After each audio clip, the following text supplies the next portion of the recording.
probably also the greatest weapon for oppression in the history of man. Billions of U.S. communications are being intercepted.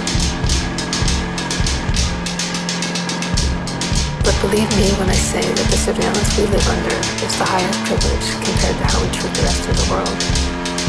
This I can also prove. And metadata in aggregate is content. It tells a story about you, which is made up of facts, but is not necessarily true.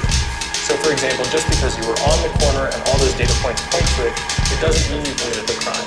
So it's important to note that if someone has a perception of you having done a thing, it will now follow you for the rest of your life. Fingerprints and retinal scans and photographs, that is what is going to happen to people in the future when they resist policy changes and when they try to protest in a totally constitutionally protected way.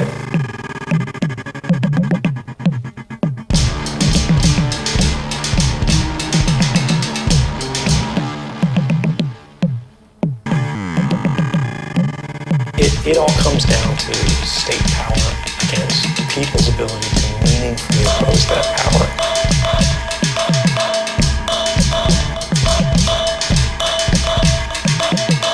Which I also learned at NSA. We could watch drone videos from our desktops.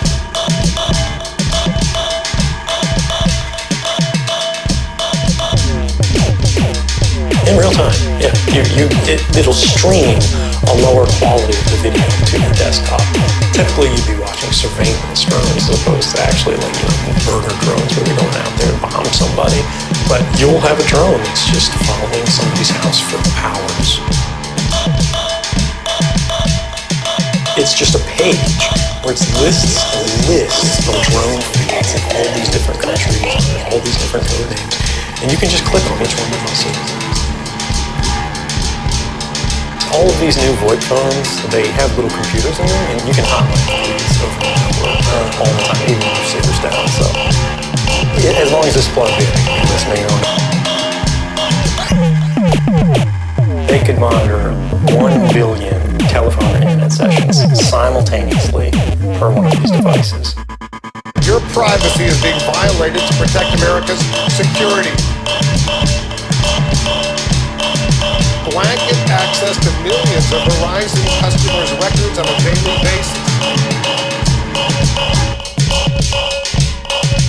The Patriot Act, enacted in the wake of 9/11, was a law that allowed the government very broad powers to get records about people with a lower level of suspicion and probable cause than traditional standards. So it's always been assumed that under the Patriot Act, if the government had even any suspicion that you were involved in a crime or terrorism, they could get a lot of information about you.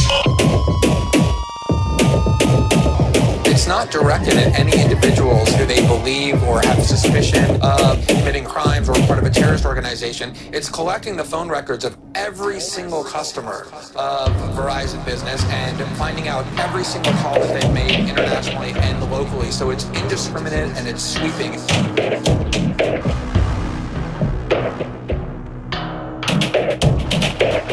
The NSA and the FBI are tapping directly into the central servers of 9 leading internet companies.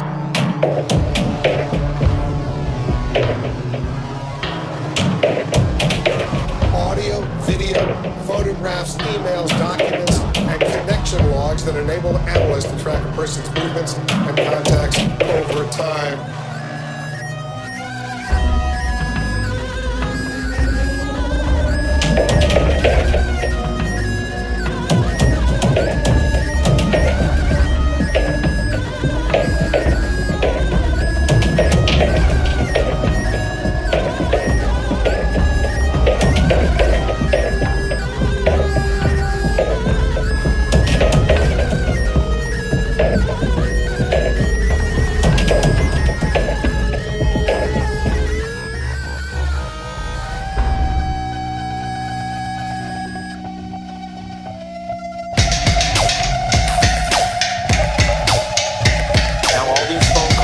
Recorded digitally, not for content, but for origin and destination. Now the government is going right into the servers of these large internet companies. How does the government, politically speaking, make the argument that this is essential to national security and not a dramatic overreach in terms of personal privacy? believe in the rule of law. I believe in the need to conduct investigations. But those investigations are supposed to be difficult for a reason. It's supposed to be difficult to invade somebody's privacy.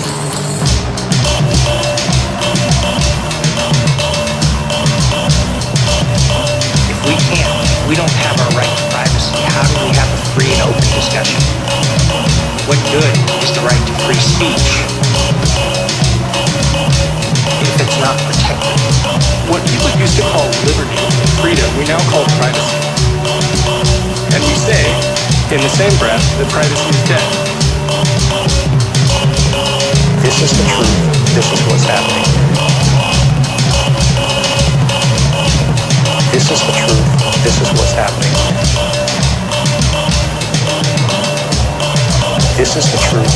This is what's happening.